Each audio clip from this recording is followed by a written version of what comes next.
Hey everybody, good morning, good afternoon, good evening, wherever you're at. It's Heather on Hot Bays with Heather on the Talking Pools podcast. Hope you're having an amazing day.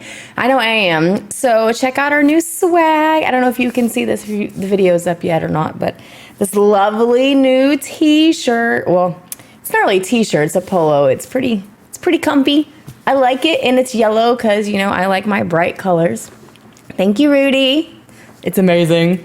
So on this episode, I want to talk about algae growth in the swimming pool and preparation for plaster. I had a user reach out to me to talk about pink and or black algae that happens and how to properly get rid of it and what to do during the preparation of plaster for it.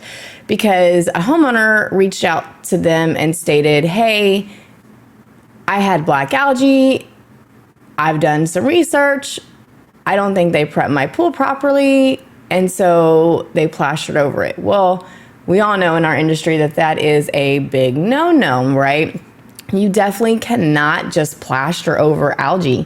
We all know kind of what happens during that process, and if you don't, that's kind of what this episode is going to be. So first, let's talk about quote unquote the pink slime or pink slime algae. That's the algae that grows in swimming pools, right? Obviously, as we know. So it's a typically pink or reddish color and appears slimy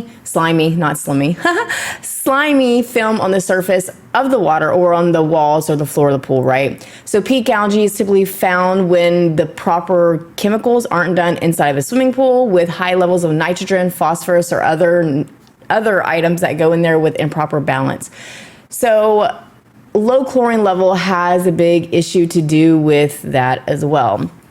And I know a lot of people know that chlorine levels obviously need a minimum of 1 parts per million. However, if you're dealing with the commercial property versus the residential, your chlorine levels are going to be completely different. And then this time of year, like in Texas, and I know northern states as well, water temperatures are low. And we all know that if that water temperature is below 50 degrees, you can't properly get chemical readings. Like I am dealing with a startup right now that I didn't check the copper like I should have, and it started turning my water green because it's having a chemical reaction, right? And it's a brand new pool, and I'm starting it. Rudy's been helping me with it because I'm like, oh my God. So I didn't check the copper, but we all know, make sure we check copper. And now, I'm working through that, and it's going to take a few days to kind of filter out the copper. But it's having a chemical reaction, obviously, with my chlorine and everything else I'm putting in there. So poof, it goes green. Well, anyways, pink algae is very difficult to remove, and because it's pretty resistant to chlorine and some of the other chemicals that we put in pool. If algae does develop, it's very important that you stop the spread of it during the maintenance of the swimming pool, right? And if you have black algae as well and pink algae, then hopefully to God, it's a homeowner taking care of it, not a professional, because we got some issues. But let's go in and talk about the reasons why it's important to remove the black and pink algae from the surface of the pool whenever you go to prep before you replaster, right? Algae can definitely weaken that plaster because algae grows in the small cracks and crevices inside of the plaster, which can cause the plaster to weaken over time. When algae is not removed prior to plastering, what happens is it starts to grow on that backside, and then it can actually start to move forward to the new plaster. And then when that happens, it'll actually start to cause the plaster to it can have like spider cracks underneath that you can't really see on, like you can see this, right? Where it starts to kind of go in like that. I've seen it happen because we've had to replaster a pool, not from us, but from another company that replastered over black algae, and it started getting black algae spurts everywhere in brand new plaster. And she had white, it was just standard white plaster. Fortunately for the company that did it, they ended up reimbursing her for not doing it correctly, which is great for that company. Most companies wouldn't do that. So I was very thankful for that.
Algae can also interfere with the bonding process, right? So when those little algae spores are on there, it's not allowing that new plaster to bond properly to the existing plaster to create that seamless interface.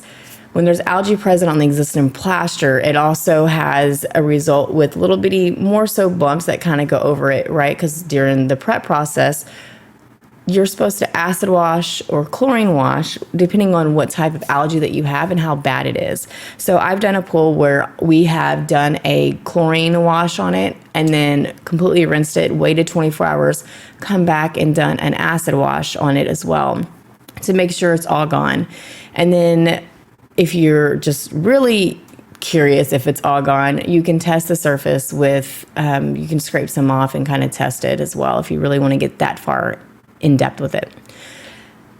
Algae causes all kinds of stainings. As we know, black and pink can leave stains on plaster underneath the bed. When that happens, it's permanent, right? There's no way to remove that before it starts to leach through, and then your brand new plaster job is just done.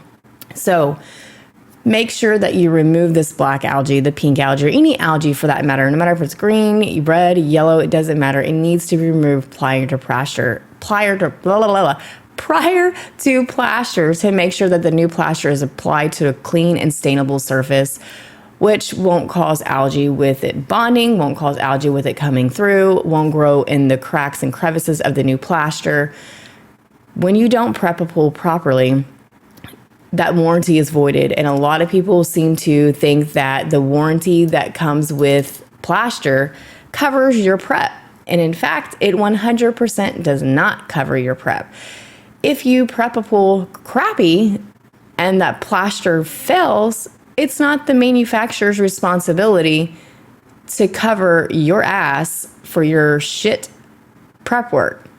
If you don't know how to prep, take classes on it. Go to other companies that do quality work and start looking at it. Hydroblasting is a great way to prep. It'll remove that algae for sure because we're removing the layers inside of the plaster. So cheap way, acid, chlorine wash. More expensive way, hydroblast. If I have a pool that has a lot of algae, we're going to hydroblast that pool. I'm not even going to give the homeowner the option because I don't want to have an issue with prepping. Prepping comes with everything in plaster, right? So it is your backbone of your plaster. Please, guys, take the time and understand to remove stuff. If you have questions, reach out to me. I'll be more than happy to answer all and any of the questions that regards to prepping as far as algae, how to remove it, so on and so forth. But it is after Christmas and I've got a lot of things to do today. So I'm going to keep this short and sweet. Until next week, I will talk to you soon. Bye, guys.